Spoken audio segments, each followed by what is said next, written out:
Hello, hello. Let me get rid of my background.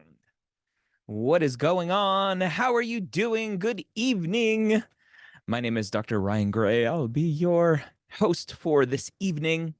Let me pull up uh, my panel participants, 148, 152, 155 as you are joining. Welcome. Thank you for taking some time tonight. This is my favorite workshop that I do solo. And I just love having this conversation because storytelling, which is the kind of story for the night, is so powerful. And I hope you enjoy.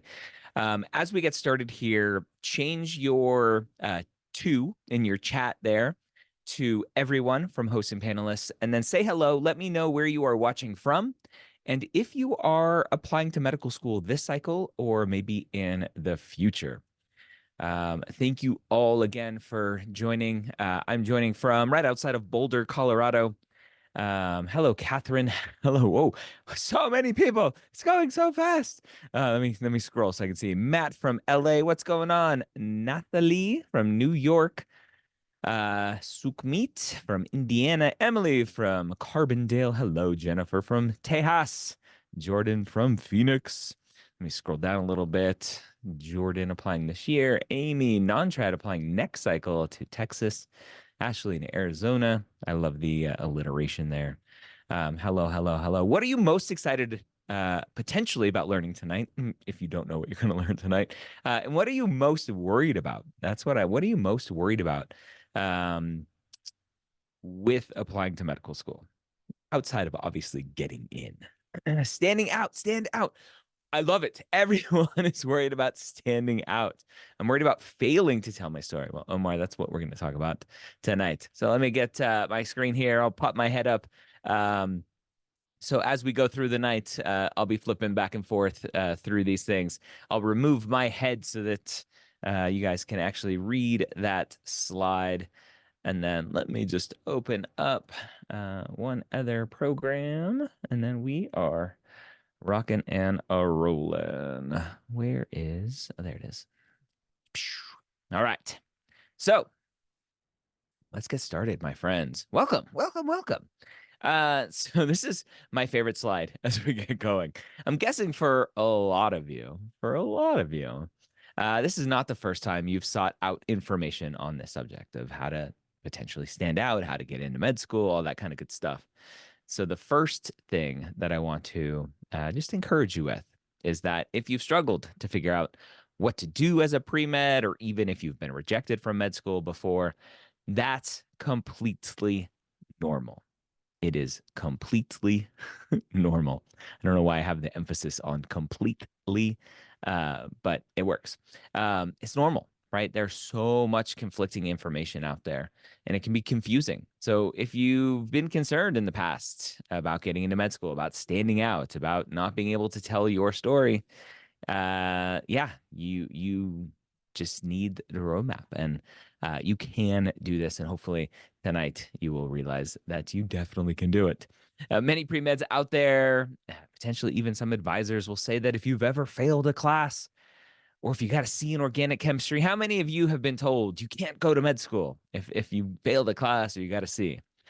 Yeah, me, Krisha, Edgar, me.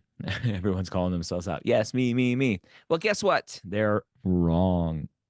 They're wrong. This is my Zoom face. This is my regular face. This is my Zoom face when I get serious. They're wrong. If you ever need Zoom face, just put Zoom face in the chat and I'll zoom in. They're wrong. They may have heard those things, but it's just not true. It's not true. So we're gonna talk about all this kind of fun stuff tonight. If you've ever had a discouraging advisor, professor, mentor, I empathize with you. One of my own advisors told me that not to apply to med school because I'm a white male. Can you see? I'm a white male. Of course, I never went and talked to that advisor again. But the difference with advisors and with me, I really care. I really care about your success. I truly want to see you living the life of your dreams. So that's what we're here for. I know you have a dream. like good old our friend MLK. You have this dream to become a physician. I want to show you how to make that happen during this workshop. So that's what we're going to talk about today. Sound good? You guys excited? You ready to make it happen? So this presentation is for two types of people. It is for those of you who have struggled with bad grades or MCAT scores in the past. Maybe you're non-trad, you didn't know you wanted to be a doctor back in college. Hey, C's get degrees, as they say. Maybe you just had a bad freshman year and you're worried about those F's or D's. You are going to learn tonight how telling your story can help you overcome those weaknesses and hopefully convince medical schools to take a chance on you anyway. And then the second type of person this is for those of you who aren't so worried about your stats, but as I forget who said it earlier, you're more concerned about, right, telling that story. You're more concerned about that personal statement. You're concerned about the interview process. Maybe you're not confident in your communication skills. How many are deathly terrified of that interview, right? You're like, I got the writing, but that interview when they're talking to me and I'm on the spot, oh, no, no, thank you. Well, we can work on that tonight as well. Maybe you think you lack an interesting story. How many of you think you lack an interesting story, think you're cliche, don't have anything important to do? Me. Yeah. Yeah. Well, guess what? We're going to do an exercise tonight all about finding your story. You're going to learn about how storytelling really, for me, is the key to all of this. So, my message for all of you tonight is to help you stand out to med schools, to tell your story in a compelling way. And the best way to do that is this specific approach that we're going to talk about tonight. Who am I? How many of you don't know who I am and you're just like, I got an email saying to come to this. I don't know where this email came from. I don't ever remember signing up for it. Ashley's like, me. Ashley, is that me in reference to I have no idea who you are? Well, I'll tell you a little bit about who I am. So I went to New York Medical College. Yesy, thank you. I think you've been listening. Awesome. You guys are too kind, too kind. Went to New York Medical College, went to medical school on the HPSP scholarship through the United States Air Force. In 2012, while I was already kind of working in the Air Force, practicing medicine, um, I started medical school headquarters as just a fun little side project. I've always kind of been a builder, tinkerer, doer. And so I started a website, started a podcast before podcasts were cool. And yeah, here we are many years later. I left clinical practice in 2015. I do this full time now. I get to have amazing conversations with people and get to hang out with you all. I've written lots of books. I do podcasts and videos, and I co-founded Mapped in 2020, which is our software platform to help students.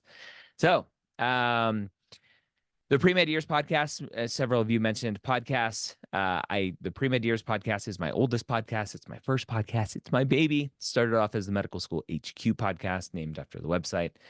I get to talk to deans and directors of admissions. I just saw on my schedule next week, I'm talking to UConn's assistant director of admissions. This past week, the podcast that went out was the director of admissions at UCF College of Medicine. I get to learn from experts, the people that are in charge of running offices for admitting students. I get to talk to them on the podcast. I get to pick their brain. I get to learn the lessons that they've learned over time, how they do things, what they do, why they do it. And then I share that wisdom with you. So, yeah. And then if any of you don't watch YouTube, I would be super surprised. YouTube's where potentially a lot of you found me. Application renovation is my favorite thing I do. We're rebooting that in a new way soon. So that's who I am. And tonight we're going to talk all about getting into medical school, these three big secrets. So I'm not going to keep these secrets from you very long. The three secrets are right here, right? Your story is a key part of your med school application and nobody talks about it. Secret number two, everyone has a compelling story to tell in their application. And even students with below average stats can find success with a strong story. So, who's ready to jump in as I take a sip of water for secret numero uno? All right. So, secret number one, nobody is talking about this secret. What do we have here? All right, we have a campfire. What are campfires known for? What do we do around campfires? Stories. Ooh, sometimes scary stories, right? Um, it's important to address what stories really are and why they're so impactful in human communication. Because what they are is human communication, right? Stories are how we communicated for thousands and thousands of years before we had the written word. We would sit around and tell stories to be able to pass down to our kids, to whoever's around, the dangers of the world, right? The where to go find water, where to stay away from, because that's where the saber-toothed tiger lived, right? How many of you know about the bee dance? Do you guys know about the bee dance and what bees do to signal to the rest of the hive, like where there is pollen and flowers to go get pollen to bring back? Right? They do a little bee dance. The bees go out, they come back, and then they shake their bums for a little bit, and the bees go, "Yeah, exactly. It's from the bee movie. Come on." But it's true. This is what they do. It's a very elaborate dance to go, hey, like at the second left, make a left. It's like Siri, but in bees, whatever. Um, and so stories are how we have communicated for so long.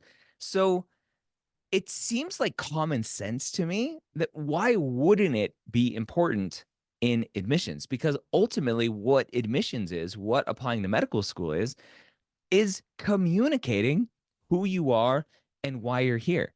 But unfortunately, if you go onto Reddit, you go onto Student Doctor Network, you're not going to see people talking about, well, what did you tell in your story? Right? Everyone's like, well, what's your GPA? What's your MCAT score? What's your school list? Because that's easy. Because those are just numbers that we can rely on. It's really hard to read a story, and a lot of it is subjective. I'll give you that. But stories are so important. I became a fan of stories and really started to understand them.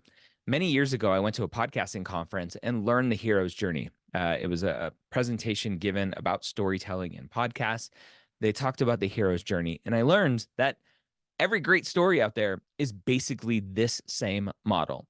The model of someone, this no known person, unknown person, no known, this unknown person who's called to some sort of adventure, right? They're called to something, and they meet a mentor. They have Yoda or Morpheus or whoever, based on the movie, and they're training for something, this adventure that they're called to, and then they ultimately fail, and oh my gosh, this isn't going to work out. And then as the viewer of this movie or this story or reading the book, you're like, oh my gosh, my heart is broken. And then all of a sudden they came back. They come back. They're stronger than ever. They defeat the enemy. Yay, they're the hero, right? It's the same story. It's the same arc every single time. And you're like, oh, it works. But then so many of you were like, but if everyone's doing that, doesn't that get boring? Right? Well, when's the last time you stopped watching movies because you're like, oh, this is boring? I know this story already. Right? Everything is a little bit different because every character is built a little bit differently. And guess what? There are 263 of you on right now. That means there are 263 different versions of this story out there right now. Yes, you theoretically all want to go to medical school. Does that mean you all have the same exact story? No. You're all from different parts of the world. You have different parents, you have different grandparents, you have different siblings, you have different kids, different spouses. You have different jobs. You went to different elementary schools, different high schools, different colleges. You majored in different things. Every day, your lives are different, and how you view your life is different. And that ultimately is how you tell your story, is by showing those differences, not uniquenesses, but just showing those differences, because that's who you are. So if storytelling has been central to human communication for thousands of years, how could it not affect med school admissions? How could it not affect med school admissions? Ready? How could it not affect med school admissions? Right? Obviously, it does. That's why we're here. That's what we're talking about today. So, let's talk about this, right? In the pre-med world, people are always shocked when students with great stats, 4.0 GPA, 528 MCAT, that top left thumbnail up there, they don't get accepted into medical school. It terrifies students with lower stats because, well, if they can't get in, what chance do I have? How many of you have gone on to Reddit or Student Doctor Network and had that say that same exact thought to be like, oh my gosh, this person didn't get in med school. They have a 3.9, they have a 520, they have 300 hours of research and 4 publications and this and that, whatever. And you all walk away going, oh my gosh, if they can't get in, what chance do I have? But when I look at these students, specifically through application renovation, if you haven't watched that series, go watch it. You will learn that it's not discouraging, that it actually should be encouraging, because it is proof that a lot of medical schools, maybe not all of them, but a lot of medical schools out there don't just care about stats. I'll talk about stats a little bit more in a minute about what I think about stats. But these people that I bring on to application renovation, I read their essays and I see what's missing. There's no story. It's just, hey, I'm really smart. You should accept me. I don't care about that, right? I care that, yes, hopefully you're smart enough. Hopefully you're a good test taker enough, but they often just lean on their stats, right? And it's not just about stats. Think about it this way, right? We have Neo here, one of my favorite movies of all time. Don't watch the third one; it's horrible, right? Neo. Think about it, right? If Neo from the Matrix or Luke Skywalker from Star Wars didn't have any backstory, you didn't see any of their struggles in the movie. You didn't see Neo really struggling to understand what the Matrix was and control the Matrix. If you didn't understand Luke Skywalker going through the journey that he went on, they were just there. They were the strongest, most invincible person, and nobody could touch them. Would that be a good movie?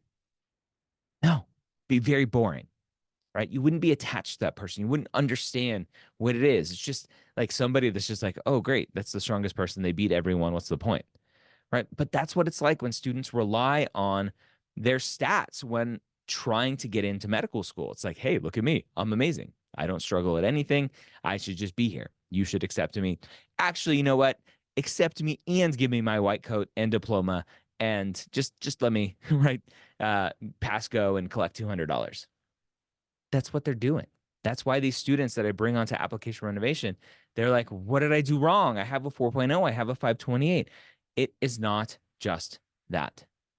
One of my favorite quotes here from Steve Jobs, right? Imagine if you learned how to harness storytelling for your applications. You'd set your vision and your values for the medical school admissions committee. You would be in charge of setting that. So I started teaching storytelling through my books. Many of you mentioned books earlier, right? My first book, the interview book, and then my personal statement book.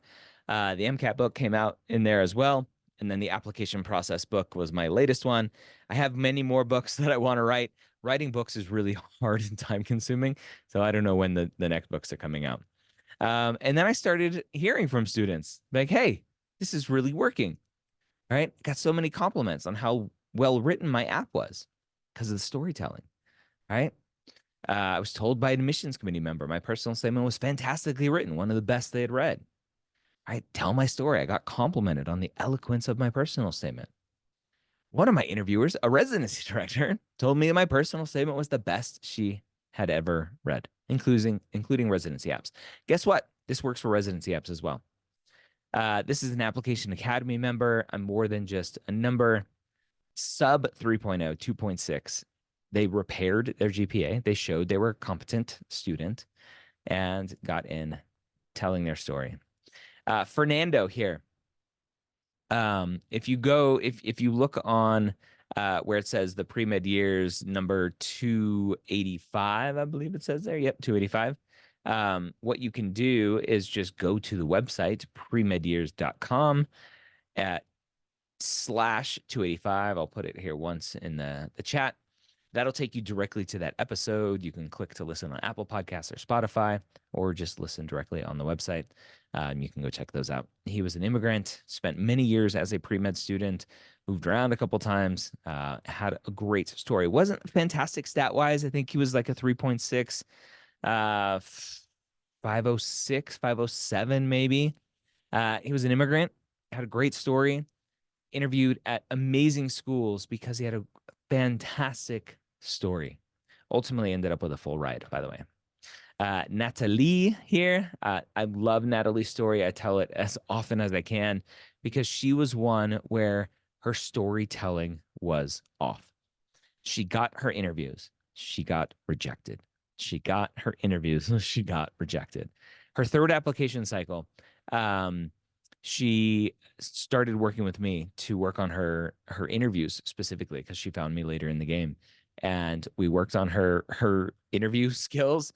The first interview she did with me was horrendous. It was really bad, and I said, "Oh, I get it now. Now I know why you were rejected." She was telling the wrong story. She wasn't focused on herself. She wasn't focused on her authentic self, and it just turned off the interviewer. So we worked on it. We did a couple more interviews, and it turned her application cycle around big times. So your story, hopefully you see now, is and can be an incredibly powerful part of your medical school application. Most people aren't thinking about it at all. So the 272 of you that are here right now are way ahead of the game because you understand, hopefully now, that your story potentially, I think, is more powerful than your numbers. Yes, numbers matter. Yes, numbers matter, but your story is more important than your numbers. Good with that? Let's move on to secret number 2. Flying tonight. We'll have some time for some Q&A at the end. We have a little exercise going on with this one as well. So, secret number 2.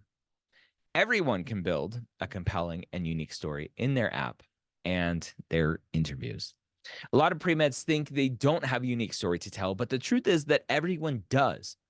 Even the most traditional students, even you, I promise. And let me rephrase that a little bit, right? It's not everyone doesn't have a unique story or you don't think you have a unique story. Let me rephrase that. Many of you don't think you have a unique story, but you don't need one. All you need is an authentic story. Your authentic story is what helps. Another student here, Erica, premedyears.com/340 is her episode. She was a non-trad, lots of obstacles, really struggled. 499 MCAT score, worried about her personal statement. She had a big list of activities, but she really couldn't figure out what it was that made her her. She was so focused on so many other things. And I said, well, what is authentic? What is authentic about you here? And unfortunately, a lot of students think in terms of medicine. And her authentic self was not medicine. It was a military spouse. Her spouse was in the military, and she did a lot of things to get into that world and to contribute in that world. And she didn't focus on that. I'm like, why aren't you focusing on this? Because that's your authentic story. So we told it.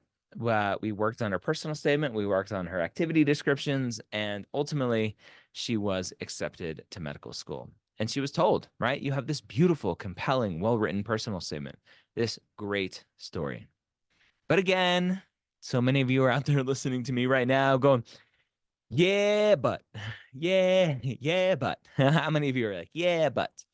I want to prove to you right now that you have a compelling story. We'll be doing exercise here in just a second to help you find your seed of your story. But first, I want you to just think about this logically. I kind of go into logic here, right? You want to be a physician. You want to be a physician so much that you've chosen to go through this long, stressful pre-med process. And then you apply to med school, that long, stressful application process. And then 4 years of medical school, working your butt off in medical school, getting super stressed in medical school.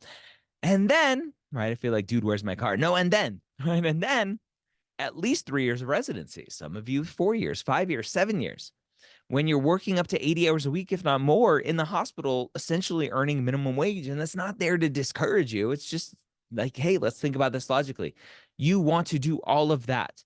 And then you want to do fellowship for many of you, right? So you can specialize and be the one person in your entire state that does whatever, right? I'm the left pinky expert. And you want to do all of that work in order to be a physician, but you're saying there's nothing compelling behind that desire. I call BS. In order to even decide to go through this process, you all have a compelling why inside of you. So even if your story doesn't seem unique on the surface, it is authentic and real because your desire to be a doctor is real. And the admissions committees will connect with it because they understand the deep desire to be a physician. So it's a mistake to think that you can't find a compelling story because you're all here. You have already been compelled to do this. Now we just have to tell that story. It exists. We just have to find it and put it into words. And I found through the experience of working with thousands of students, all right, there are some simple questions that you can ask yourself to find the core of your story and start putting it into words. Feka? How do you say it? Fika? Feka? When you put it that way, it sounds absurd now to think that I don't have anything. Exactly. 100%. So for me, the two simple questions. What is your seed? And how did that seed get watered? If any of you have read my personal statement book, that's what this whole book is based off of, right? How do you tell your story? And it's formatted in this metaphor of seed and watering the seed. I don't know where I came up with that. It just came to me in a vision. I don't know. But that's what it's all about. What is your seed and how did you water that seed? So, what is your seed? When did you first get the idea that you may want to be a doctor? Now, this is tricky for many people because you're like, what if I have many seeds, multiple seeds, whatever? You don't.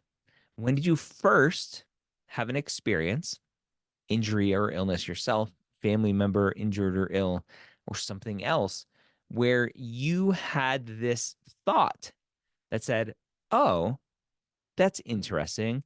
I may want to go explore that as a potential career for myself. I may want to go explore that as a potential career for myself.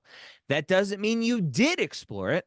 For a lot of you non-trads out there, you're like, I didn't think I was smart enough. I didn't think I was good enough. I didn't see any doctors that look like me, so I didn't think I could. That doesn't mean that's not your seed. It just means you ignored it. So when we come back to your seed, a lot of people are like, but what if my seed is common? Most seeds are very common. This is how most people find their careers, their passions in life. Like my dad was a mechanic, so I became a mechanic. My dad was a dentist, so or mom was a dentist, so I became a dentist, whatever, right?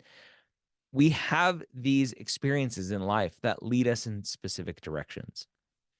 And the common part of it is not a bad thing. Where we get into trouble is when it's cliche, when it's not authentic. When you're like, I like puzzles. That's not authentic. That's a cliche. So we have to be careful with that. So my story is baseball, right? Just my backstory. A lot of people, if I told you my whole story, um, my dad was a type 1 diabetic. He passed when I was 17. He had kidney failure. He was on dialysis. I grew up with a sick parent. I would be at the dialysis center with him. He had a kidney transplant when I was about 9. I remember getting the news that there was a match and he was going to have a kidney finally. Um, that's not my seed, right? And so even though that was kind of the first experience of healthcare for me, even though I do have a joke, I need to find it. I have a picture of me as a baby in an incubator, if you know what that is, because I was jaundiced as a kid. And so I gave a talk once at a conference and I flipped up the slide and I said, I knew from the day that I was delivered, based on the great care of the nurses and doctors, that I was going to go into healthcare, right? And it's silly because it's not true at all. So I grew up around healthcare because of my father being sick. But it wasn't until I hurt my shoulder playing baseball and I experienced physical therapy that I was like, oh, this is cool. I always thought I was going to be an athlete growing up. Uh, Shocker, I wasn't good enough. Um, but there is this career out there. There are these people out there that help other people get back to the sport that they love. I'm like, I could potentially do that. That will keep me involved in athletics around athletes. I like these people. So I was actually pre PT before I was pre med. And then I dissected a cat in high school, my senior year. And I was like, oh, I like a scalpel in my hand. Um, don't worry about questions coming in. I'm ignoring them. Let them ask. I'll scroll through and we'll have plenty of time for Q&A. So that's my story, right? And it's common. A lot of you have very similar stories. It's not a bad thing. So before we move on, do you have your seed? Do you have your seed?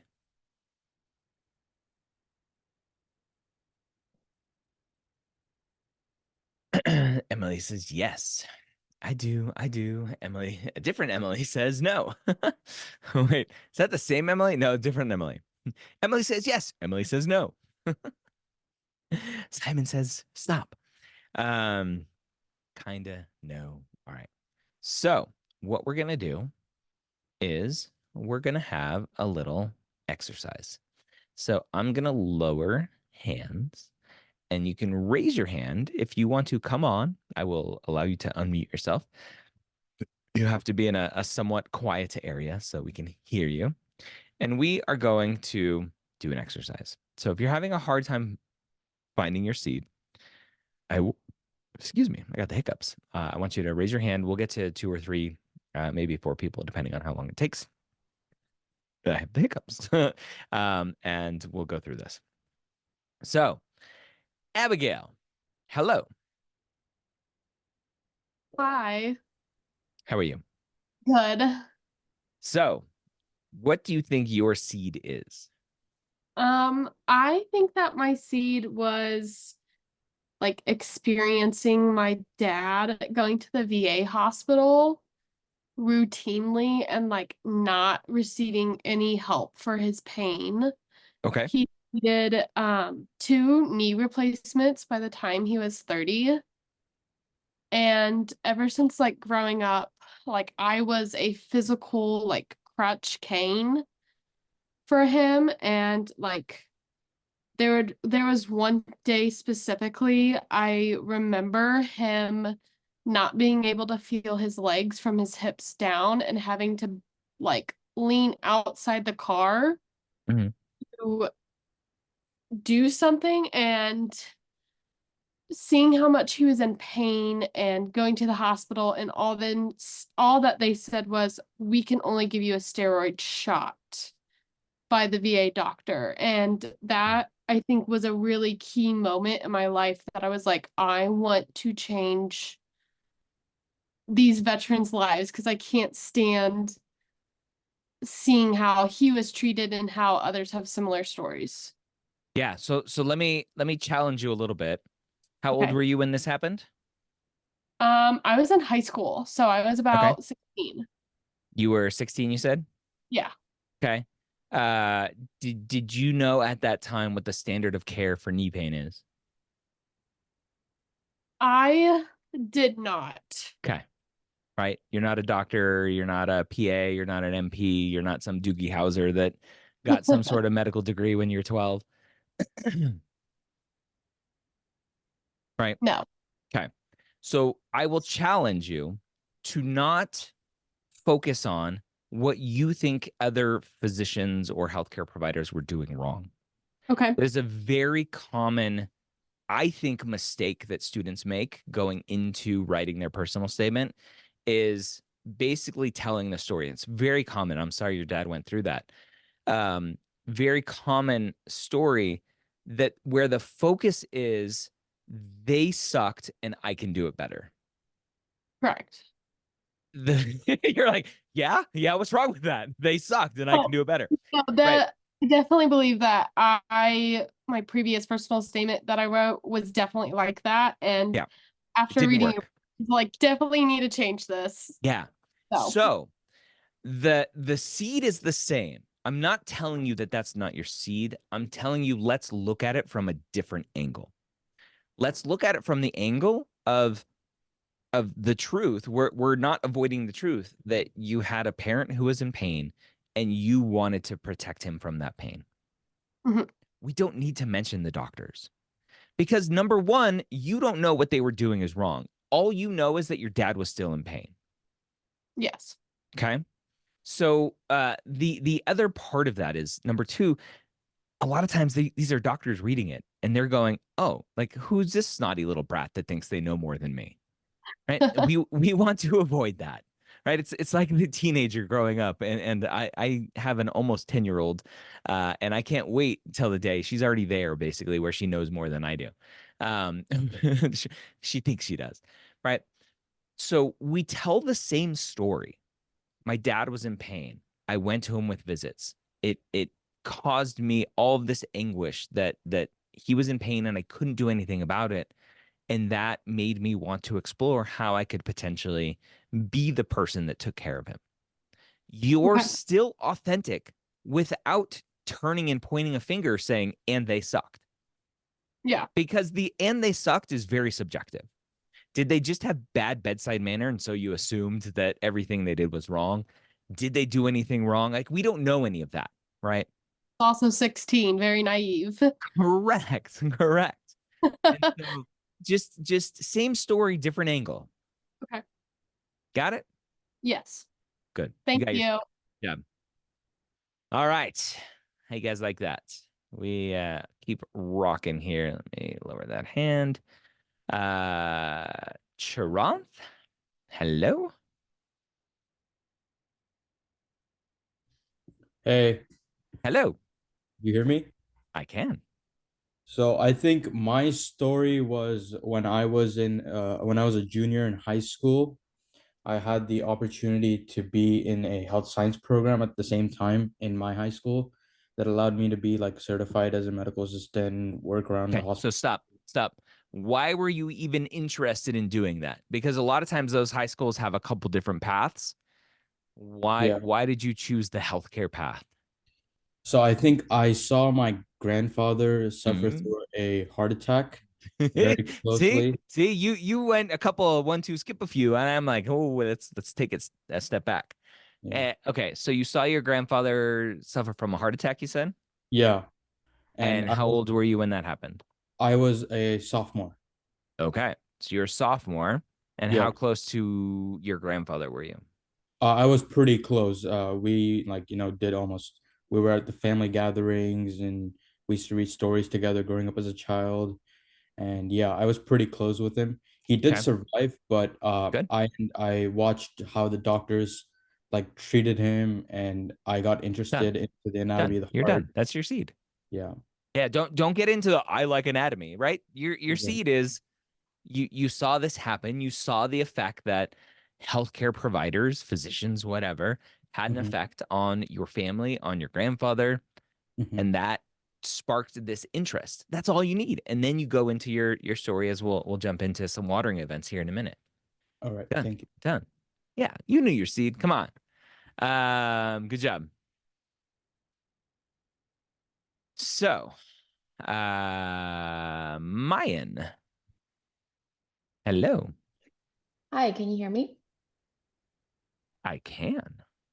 Okay, my story's a little complicated and I don't really know what to pick for my seed, but I started this journey 10 years ago, absolutely for the wrong reasons. It's just like prestige, let's be an army doctor.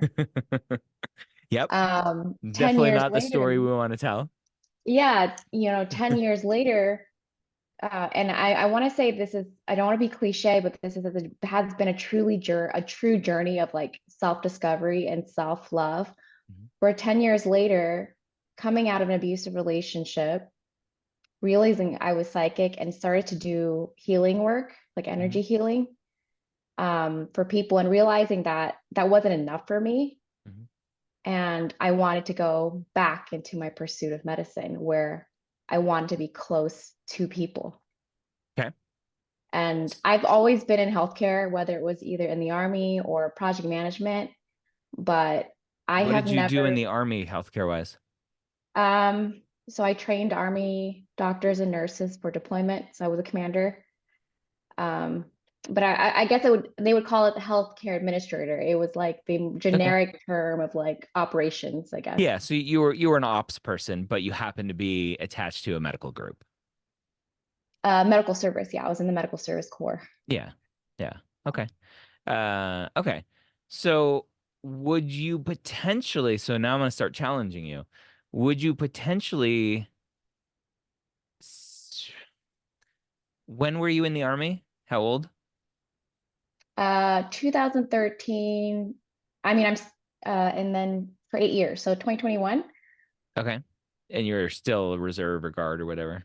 Yeah, in the IRR. Okay. Oh yeah, IRR doesn't count. Come Yeah, on. it doesn't count at all.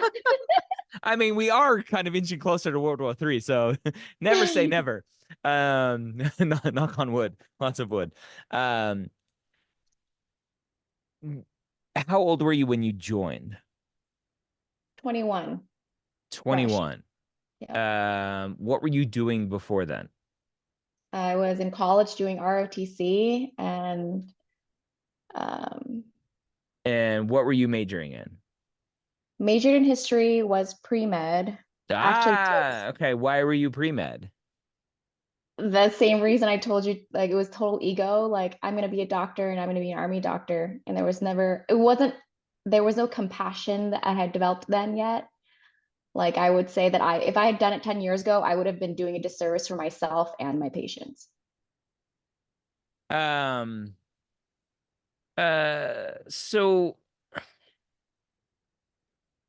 I want to go back to the ego. I want to challenge your ego assumption Yeah. because there are plenty of people who have egos that will say um that they're typically the finance bros. Like I'm just gonna go make tons of money and drive the nicest cars and date the best looking people, whatever, right? Yeah. Um, why pre-med to scratch your itch? There is something I couldn't explain it then, but there was something that I wanted. It was like that caring aspect, But that why? connection aspect. Why? Why did that matter? It filled a part of me that was missing. Why was it missing? I feel like a toddler during these. Like, why? Why? Why? We're gonna get somewhere, I promise you. Man, it's hard. I know. What do your parents do? My dad passed, but he was a technician fixing planes. My mom did nails. Okay. Grandparents? Grandparents was my grandfather was a military person. He was in the army in the Vietnam and Okay. was a police officer. Grandma didn't work. Okay. Any big health issues in the family? Dad had cancer How old were when you? I was 8. And even at 8 years old, I saw the letter from like the Cancer Association or something. It was like some letter saying that he had cancer, and that was like super memorable in that moment. What did that mean to you? Ooh, now I'm all emotional. Um, Probably if I could revisit that and known more, I think I could have helped my dad. Yeah, of course. Every 8-year-old would think that. Yeah. Did you know what cancer was then? I didn't, but I knew that it was pretty traumatizing for me to wake up in the morning and hear him like go through chemo and coughing like his lungs out. Yeah. Yeah. Guess what we just found? My seed. Yeah. Your seed. That emotion that's your Mhm. seed. Right. So I think you if I can psychologize you for a second, right? I think you lay on the ego as a pre-med, Mhm. talking about being an ego for pre-med. Um, my guess if you can say I'm right or wrong, whatever, ignore me, hang up, whatever. My guess is that your grades weren't good enough to go to medical school then. And so you're using ego as an excuse for why you didn't do it then. And now you're ready to. But your Yeah. reason for wanting to explore it in the first place is your dad. And feeling helpless as an 8-year-old and wanting to do something and seeing what he went through and wanting to prevent other kids go through that. Yeah. Thank you. That was profound. Good. You're welcome. So that's your seed. Go tell your story. See how we get to some authenticity. Did you said your dad passed? Did he pass because of that cancer? Did he survive that and pass later? My dad went through a separation period with my mom, so I didn't know what I didn't follow up, but I Okay. think he survived the cancer, but died in his sleep, I think because of pneumonia. Oh, okay. Sorry. How old were you when he passed? I was 15. Yeah. Okay. Yeah. So you're part of the dead dad club too. My dad Yeah. passed at 17, years at 15. I mean, it changes you.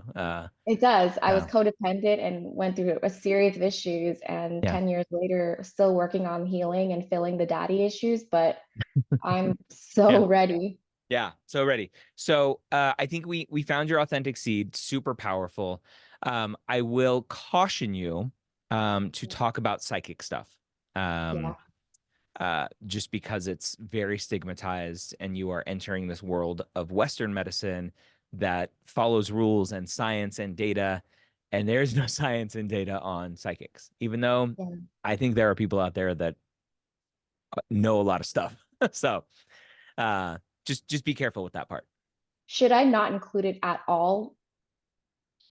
Um, if you want, if you want my non-sugar coated advice, I think you can talk about trying to help other people without specifically mentioning psychic powers or abilities or whatever. Okay. And then I do volunteer at a hospital at UC Great. Davis as a Reiki volunteer. They do that. Is that something that I should not do or keep out of? I think you can put that on there. Again, I think I think there's less stigma with a lot of things. Mhm. Psychic abilities just are kind of one of the top of the piles. Totally. Thank you so Okay. much. Yeah. Um, I've had Reiki done to me, and I'm like, ooh, this is warm. I'm like, what's going on here? Right? Placebo effect. I don't know what's going on, but super, super powerful. So I'm gonna stop there. That one took a little bit longer. Hopefully you guys can see the power of trying to find your seed. And we'll talk about Application Academy here in a couple minutes. But a lot of time is spent in Application Academy, just in Q&A sessions, helping people find their seed and going through this exercise with lots of people over and over and over again. So hopefully that was helpful. So for those of you who want more of that, I do have a recording from Application Academy on YouTube. If you just search Finding Your Seed for your medical school personal statement on our channel, you can go watch, I think it's an hour and a half or 2 hours of basically what we just did there. So the question next is, how did that seed get watered? So the question ultimately is, okay, great, you have this experience, but then what? What have you done since your seed to confirm that this is what you want, to confirm that this is who you are and that you are on the right path? And this is where I think a lot of students go wrong, is they have a great seed and then they don't really test it. They're like, well, I'm smart enough, so I'm going to go be a doctor, right? And it's so much more than that. Okay. So your seed is typically clinical experiences where you are taking care of patients with an asterisk. I typically don't say, I don't recommend working with family members or yourself in a clinical environment where you are the patient as watering events, because the goal is to show that you understand that you like taking care of patients, and taking care of family members is different.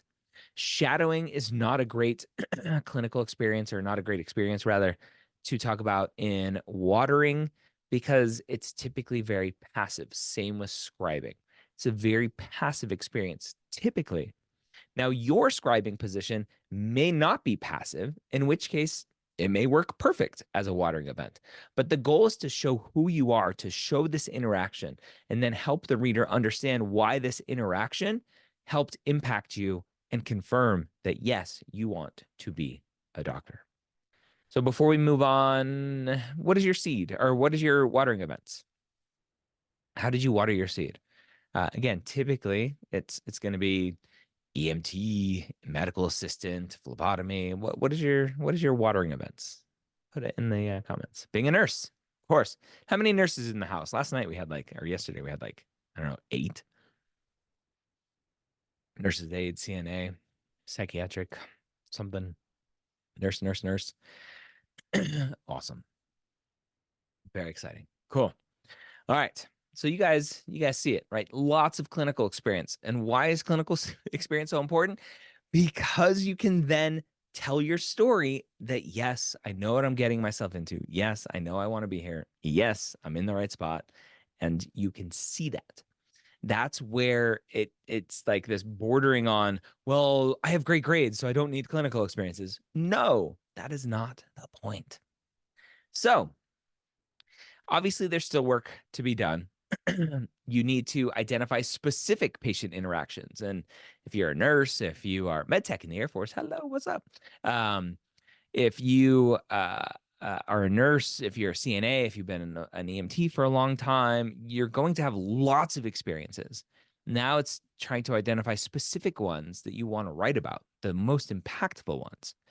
You need to tell them well. You need to write them. You need to write these stories well. You need to be able to reflect on why those experiences made you want to be a physician.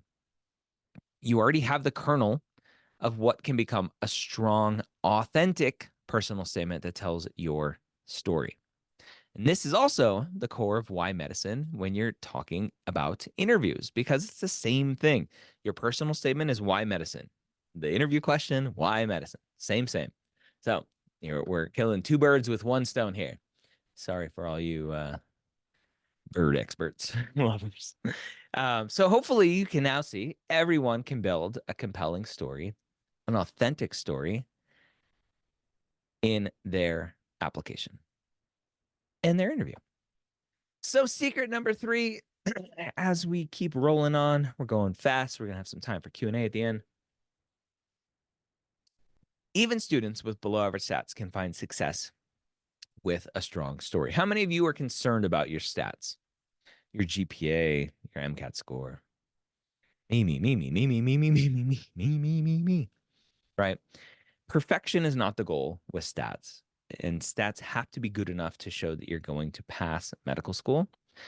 So I'm not saying that you can skate by with terrible stats, but you need to get in, right? GPA and MCAT, a lot of you think are everything, but in reality, the way that I like to think about this process is that stats keep the door open or close the door. They keep the door open or they close the door. And we need your stats to just keep it open enough, right? Just enough that you can slide that paper in and go, look at my application, please. And a lot of schools have very lenient cutoffs, right? A very common cutoff that everyone talks about is 3.0, 500. Now, is it a 3.2? Is it a 3.4? Is it a 502? Is it a 504? We don't know specifics unless the school specifically publishes that information. And so all we can do is do the best that we can do and hope that it's good enough. So your stats aren't going to get you in. They're going to keep the door open. And a lot of people out there, right? These are the ones that are on application renovation. You have great stats, but you can't communicate who you are. You're going to have some issues. You're going to have some troubles if you can't tell your story, right? I've worked with lots of students posting out there on the internet who have weaker stats, but great stories and get accepted. So a couple more stories here, a couple more podcast episodes. This, I think, is one of our most popular podcast episodes. NECA episode 261, 2.7 GPA. She did, I believe she did an SMP. She did a master's level post-bac program, or master's level program. Took the MCAT 3 times, got into med school after we helped tell her story. One of the schools on my list is a 514 cutoff. Emily, what school is that? My guess is that it's like Oregon or UW as an out of state. Okay, it's UNC out of state. Typically, those super high cutoffs, I've done this a time or two. Typically, those super high cutoffs are out of state cutoffs. So that's just the way it is for out of state.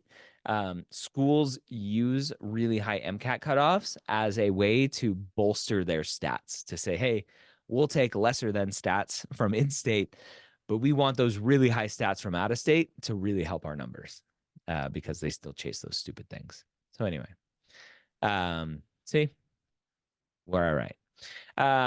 Michael, who ended up here at University of Colorado, where I am still on faculty, although I will get removed from faculty here in a year or two. 2.75 GPA, took post-bac classes, right? He didn't do well, but he did some post-bac work. He showed that he was academically capable. We worked on his story, and ultimately he was accepted as an out-of-state student here to University of Colorado, which they've switched over the years. They're less out-of-state, anti-out-of-state. So they're more out-of-state friendly now, even though they're a public institution. This was a recent Instagram DM. Immigrant from Nigeria, took the MCAT 3 times, 494, 499, 502, 3.6 GPA, multiple acceptances to his top choice schools. Right, this student here, Nathan, talking about his story, books and YouTube videos and secondary essay library and all this stuff, but a lower MCAT score. 3 DO acceptances, 1 MD acceptance. Crushed it. Student here with 16 Fs on her application, ended up in medical school. So all of these wonderful, wonderful stories just to highlight you don't have to be perfect to get into medical school. But then you're sitting there going, med schools filter out to applications with MCAT and GPA below a certain level, right? Of course. Emily just said, hey, one of my top choice schools filters out 514 for out of state. Yeah, they do it. And thank goodness that they publicize that information. So Emily knows if I have a 510, I'm not going to apply to UNC because they're not going to look at my application. I would rather know not to waste my money than waste my money and have false hopes. So, what are you going to do? Right? Well, then you advocate for yourself. Again, this doesn't work in Emily's case for, let's say again, UNC is 504, 514 rather, and Emily has a 513. Emily can't go and advocate for herself then. You can try, but when a school publishes their cutoffs, they're going to stick to their cutoffs 99.9999% of the time, because what they are doing is protecting themselves from lawsuits. If they let one person in outside of published cutoffs, then they are opening themselves up to a lawsuit that says, why did this person get preferential treatment? Why can't I? That's not the system. The lawsuits love that kind of thing. So unfortunately, it doesn't work. Advocating for yourself works less, rather, when things are published. But maybe they're not published. Janet was a great student. Do we consider published cutoffs as data from the MSAR? Yeah, so the MSAR I would consider published information. Janet was a 499 student. She's a nurse. She had many great years working as a nurse. No interview invites by October. We were working together. I can't affect an MCAT score, unfortunately. And an MCAT score at 499 is just right there, right below that 500 cutoff. I talked to her on a Tuesday. She was at the UC Davis conference on Saturday.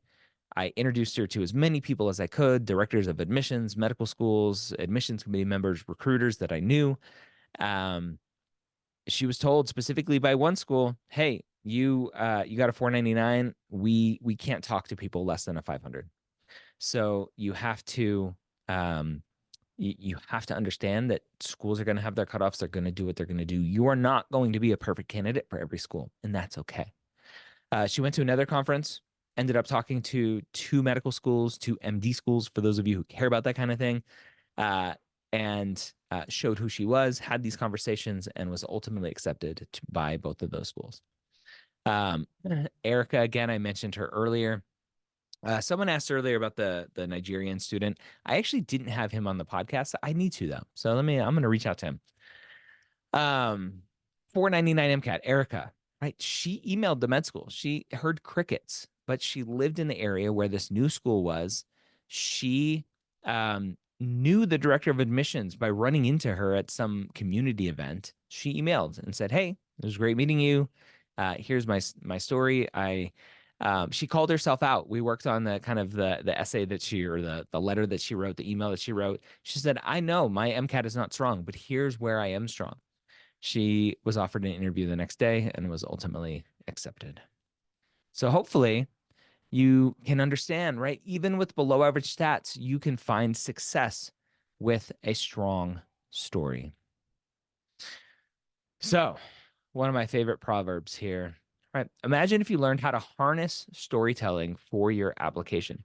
You'd set your vision, your values for the medical school admissions committee, and tell their story, and you will live in their hearts forever.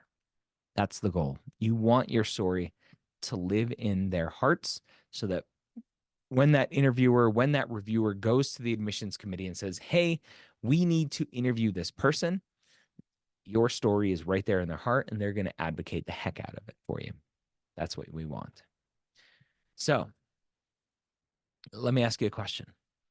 If you were able to follow the exact advice I gave to all these successful students in writing their personal statement and interviewing, if you were able to be mentored by myself and by former directors of admissions and admissions experts, if you followed the step-by-step methods that allowed you to find your compelling story and tell it well, and if you had guidance from all of these amazing people, do you think you could be successful too? I would hope so. Yes, definitely. Yes, yes. So I do. I want you to know you all can do this. And I'm sure you're not a perfect applicant. Guess what? No one is. Med schools don't want perfect. They don't want one kind of student. They want to see who you are. I literally was at a conference back in June in Tampa talking to the dean of admissions. Dean of admissions at USF. And we have very similar kind of philosophies on things. He's like, I can't stand it when students come up to me and go, tell me what you want. He's like, I don't have a list. I just want to see who you are. I want to see the type of student you are. I want to see what you've been through. I want to see this journey that you've been on. And then I'll decide if I want to invite you for an interview or not. They're not looking for one specific student. They want to see who you are, and they want interesting, passionate people who are well-rounded and who also know that they want to be doctors and have tested that. So some of you may be feeling like this dog a little bit. Gave you lots of information all at once. But let me ask you a question. Are you excited about what we talked about today? Do you feel less anxious about telling your story? If so, I would love just a couple minutes to talk about Application Academy, and then we'll jump into some Q&A. Does that work?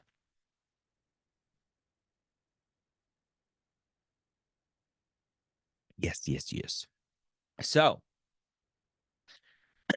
Application Academy is a group coaching program, group advising program that I started 3 years ago now. And we've helped thousands of students go through the process and have had amazing, amazing results and happy students going through this process at a much more affordable rate or cost and investment than one-on-one advising, which is historically the only way that students would be able to work with me. A couple testimonials that are just up here on the screen. I'm excited to share. I just received my first acceptance of the cycle as I sit here at work. Thanks to everyone for contributing to this Application Academy course. It's been tremendously helpful.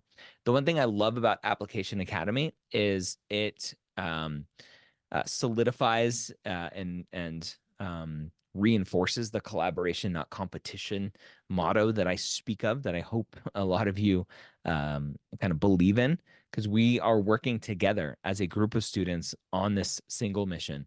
And you're not helping someone take your spot. That is a bad way of thinking about this process, because getting into medical school is not a competition, right? If one student has a 510 and another student has a 509, does the 510 automatically get in? No. Each individual person is unique, has their own story to tell, and somebody's story will resonate with one person or it won't resonate with someone else.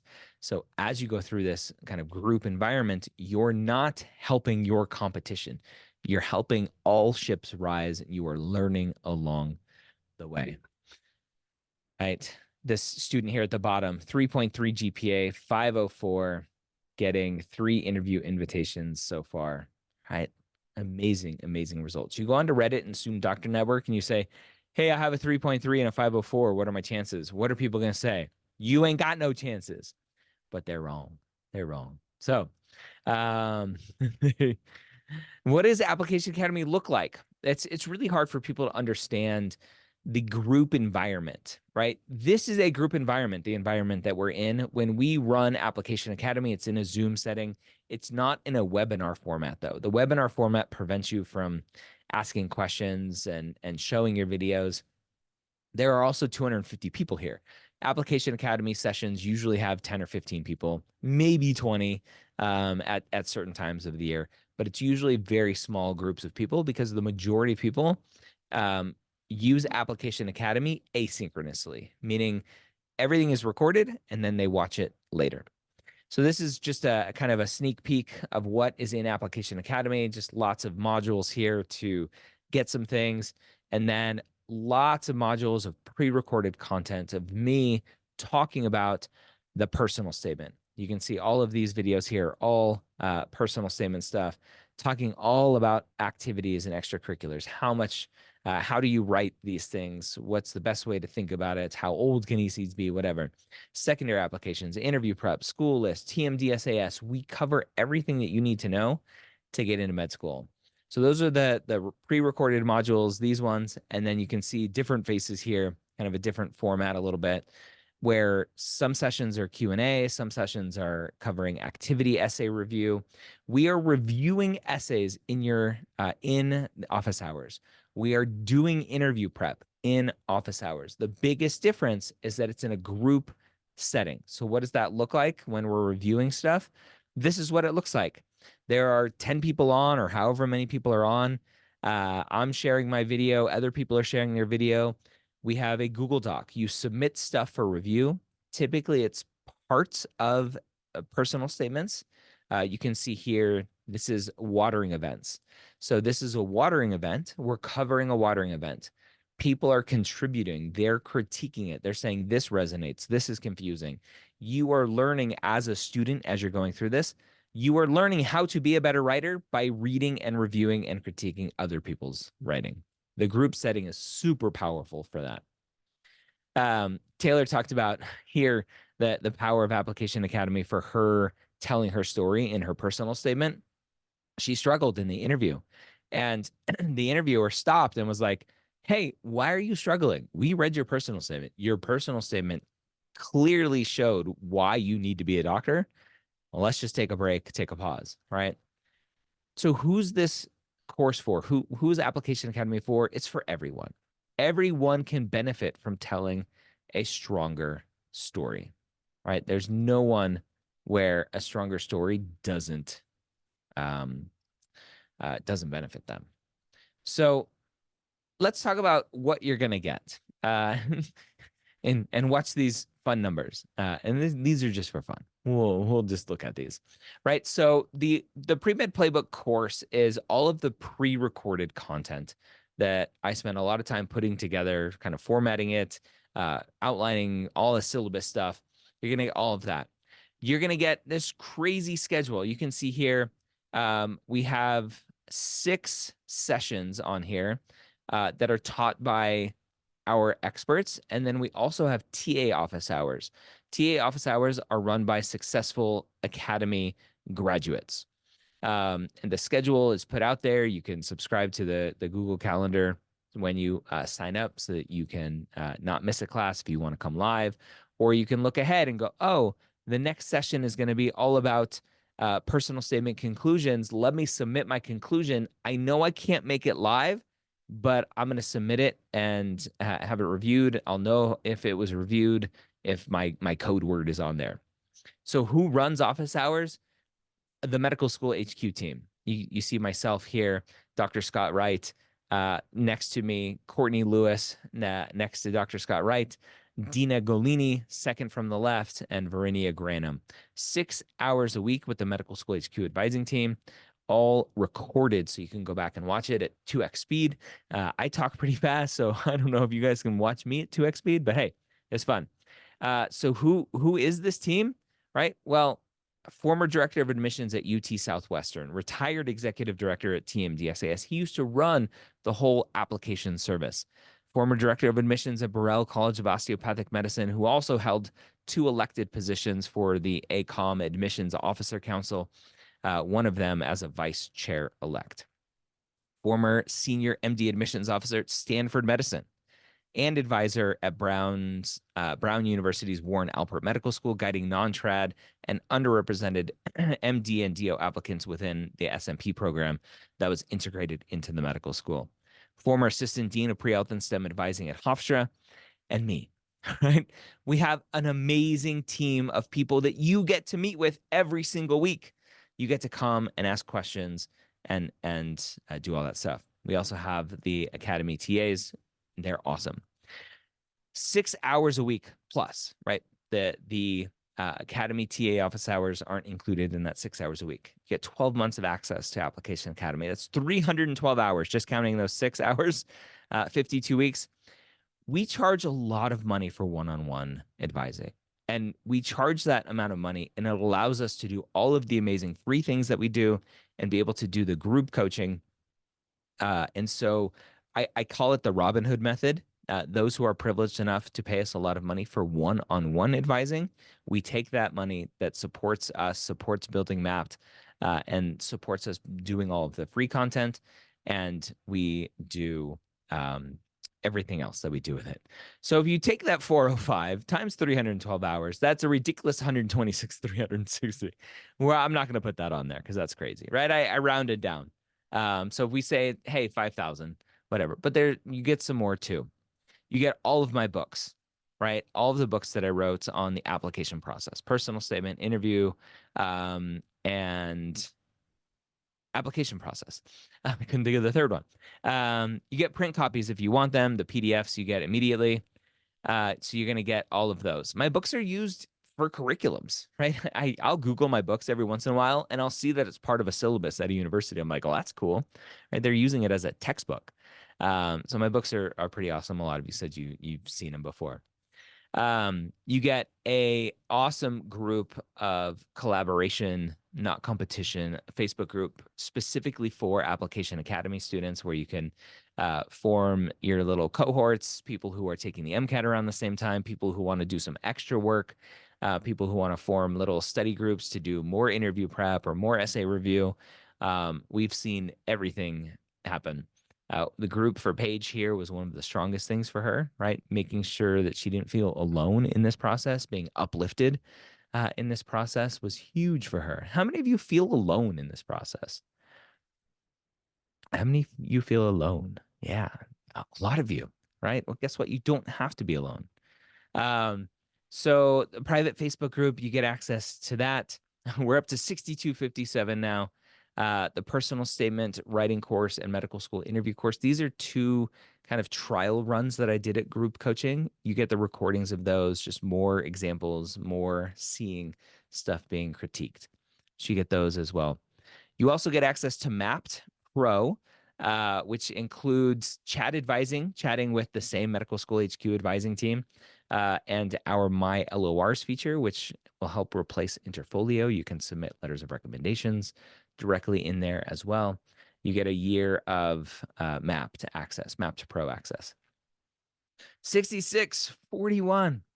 And for those of you who sign up before 119, you also get a bonus 15-minute one-on-one call with one of our advisors. So when you sign up, we'll send out a link. You get a free 15 or included a bonus 15-minute one-on-one call with one of our advisors. So all of that, $67.91. Well, wait, am I really charging you that? I hope not. So let me ask you a fun question, right? A hypothetical. What would it be worth if all this did was teach you the art of storytelling, one of the most valuable skills in human communication, which you'll use in your med school apps, interviews, residency apps, right? Job interviews everywhere for the rest of your life? What would it be worth? And if all this package did was help you find your story to tell so you can intrigue medical schools and earn yourself an interview that you otherwise may have not gotten, all those application renovation students would have loved to be able to tell their story. What would that be worth? If you could have a med school acceptance land in your email inbox tomorrow, get that phone call from the director of admissions, what would that be worth to you? If you could pique the interest of your dream school enough that they want to get to meet you in person, how much would that be worth? So, yeah, priceless. You can probably understand why pre-meds pay thousands of dollars for application cycle coaching, right? Personal statement editing, secondary essay editing, all of that is included in Application Academy. It's not a cost, it's an investment for a lot of people. This is what we charge many students who want to work one-on-one with our team. And for 99% of people out there, these prices are not reasonable. They're not something that people could afford. I couldn't afford this going through the process. Let me be perfectly clear. There was no way I could afford that going through the process.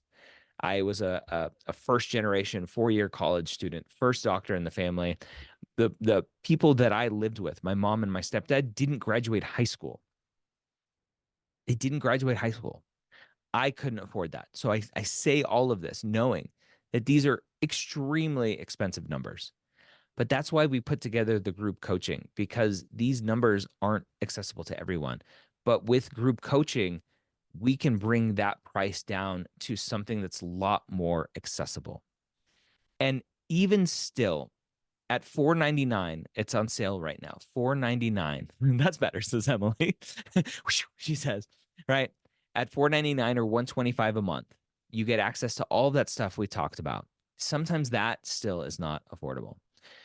We do have FAP because it's group coaching, because of the format where we can offer FAP for students. So if you qualify for FAP through the AAMC, you go through the form and submit your FAP, and then you can get it for $300 or $75 a month.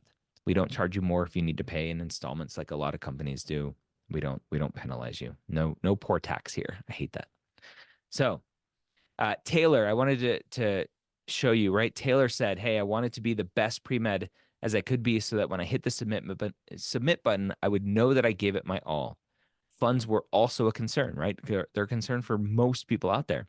I didn't know if I could afford to go through this cycle more than once, so investing in Application Academy was worth it to me if it made the difference between applying once or twice, and I truly believe it did. It may not be right for you. Sign up, check it out, come to some classes. If it's not for you, let us know. We'll get your money back. This was the bottom there, right? To anyone who's debating on enrolling in Application Academy or using any of your services, do it. Without them, I honestly would not have yielded the same results. Cumulative 3.3, science 3.1. So you can see that 39 postback or 3.9 postback, only a 500 MCAT, applied mostly DO, a couple MD, been admitted to the state's MD program. Awesome. So non-trad here, 53 years old, Application Academy, first interview with the first choice school receiving an acceptance letter October 1st. All right, let me scroll through. Is there a free trial? There is not. We have the money back guarantee. How do you get the recording? You will get an email. So go to applicationacademy.com to sign up. The discount is going away on the 19th. Applicationacademy.com. There's the link, applicationacademy.com. Go sign up. Again, discount's going away on the 19th. If you sign up by the 19th, you'll get access to that 15-minute one-on-one call. So, should you enroll before or after taking the MCAT? We recommend enrolling before because there's a lot of stuff that you need to do besides just waiting for your MCAT score. All right, let me scroll down. Emily, I'm glad you can afford that now. That's awesome. How many of you are thinking, yeah, this is cool, I'm going to check it out? Hannah says, I have a friend who is physically disabled and is wondering if he should be forthcoming with this information on his application. He's worried that being in a wheelchair will prevent him from getting accepted into med school. What would you advise? There are a couple episodes that I would recommend, Hannah. If you just Google disability space site medicalschoolhq.net, there are several podcasts that I've done with people in wheelchairs. $4.99 total. That's it. $4.99 total. People in wheelchairs, people with disabilities, physical disabilities, all that good stuff. So, or not good stuff.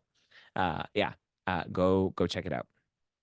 There's something called technical standards. That's something else to look into. A lot of people don't know about. Each medical school should have a technical standards document that says these students at our school are required to or expected to do X, Y, or Z, stand for a certain number of hours, right? Have enough strength to lift 5 pounds, whatever it is. Make sure that your friend can meet those technical standards. If they don't meet the technical standards, the school probably won't accept them. I had a great conversation with a student who had osteopetrosis, the opposite of osteoporosis. She had osteopetrosis with a T, where it made her bones super dense. And so it was really hard for her to walk and stand for long times.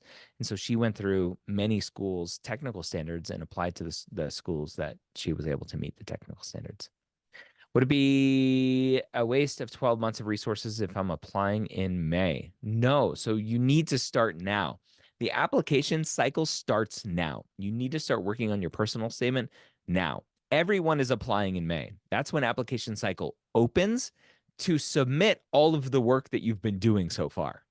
So that's why we open Application Academy now, is it's time to join. It's time to get going.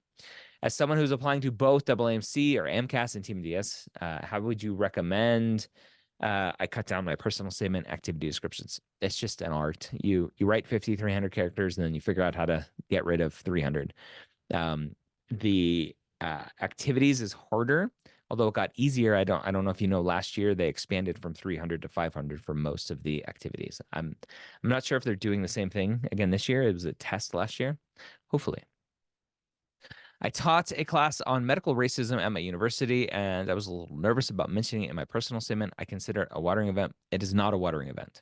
I guarantee you it's not a watering event. It's cool, but it's not a watering event. I'm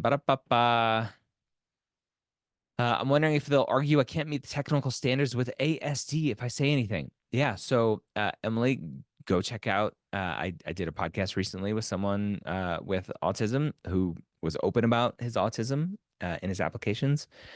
I think it probably hurt his application, but he was ultimately accepted to one school. I'm a sophomore in college, just starting to get clinical hours. Is this going to be too late to get the recommended hours if I want to apply? No, you are doing great. I'm watching this webinar for my daughter. Hello, Pushpa. Super helpful. Awesome. Hunter, if you're still answering these types of questions for my seed, the first thing that came to mind was when I shut the door on my dog's tail by accident when I was 8, felt really guilty. My mom brought me with to the vets. I got to see the process of her figuring out what was wrong, formulating a plan to help. Is it bad that my seed is me doing harm when a fundamental competency of being a doctor is do no harm? Yeah, no, I think that's a perfect seed. It's a perfect seed. Is the FAP you pay $75 for 4 months, but you get 12 months access? Correct. Yep. So you pay $75 per month over the course of 4 months, $300 total. You get access for the 12 months.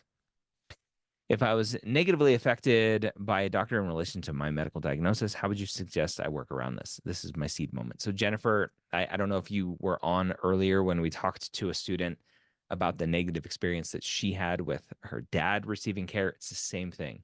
You talk about the event, but you don't blame the doctors. You don't say they suck and I can do better. You just say, hey, I had this condition and I want to help other people with this condition. I think my watering event is working with a patient with a needle phobia. Does that sound too small for a watering event? It depends. That may be a great watering event. Typically, there are a couple watering events in your personal statement. Jennifer, no, that's one. Jasmine, are there any med school apps prompts we can use to draft our responses for the application? Yeah, so if you go to secondaryapps.com, secondaryapps.com, that has all of the secondary application prompts, or at least what we have from previous years. If you go to mappd.com, M-A-P-P-D, which again, you get Mappd Pro for free for the year, but mappd.com, sign up for a free account. We have all the application prompts in there as well. What's a watering event? Go back and watch. You'll get an email. For my seed, I fell off the roof, face flat, had no bleeding or anything when I was 7. Excuse me. I later found out that it broke my nose, and as a result, couldn't breathe, and my nose had to undergo the fun rhinoplasty for a deviated septum. Yeah, that could be a seed. 10 years of healthcare experience, but haven't worked for 2 years to finish the undergrad. Are gaps an issue? They could be. So what I would do is just make sure that you maintain some consistency with some clinical experience. And it doesn't mean 20 hours a week. It could mean 5 hours every other week. How do you suggest starting the personal statement with a watering event? It doesn't matter. It doesn't matter. It doesn't have to be chronological order. It can be any order you want, as long as the reader as long as we can understand where we're at in your journey. These are the types of questions, my friends, that we answer all the time in Application Academy. I would love for you to join us. Again, this is the favorite thing that I do. This is the only thing. Application Academy is where I spend 2 hours a week working with students. I don't do one-on-one stuff anymore. I just my schedule is too busy creating content and doing stuff and running a team. So this is the only way to work directly with me, is through Application Academy. I would love to have you there. There are tons of amazing questions, and I appreciate them all coming in. But I need to go upstairs and tend to my kids now and get them to bed. My 5-year-old has the flu. I hope the rest of the house doesn't get it. I hope you are all healthy, stable, healthy, and happy in this new year. I hope to see a lot of you in Application Academy this coming cycle. Thank you for being here, and I will talk to you soon. Bye-bye.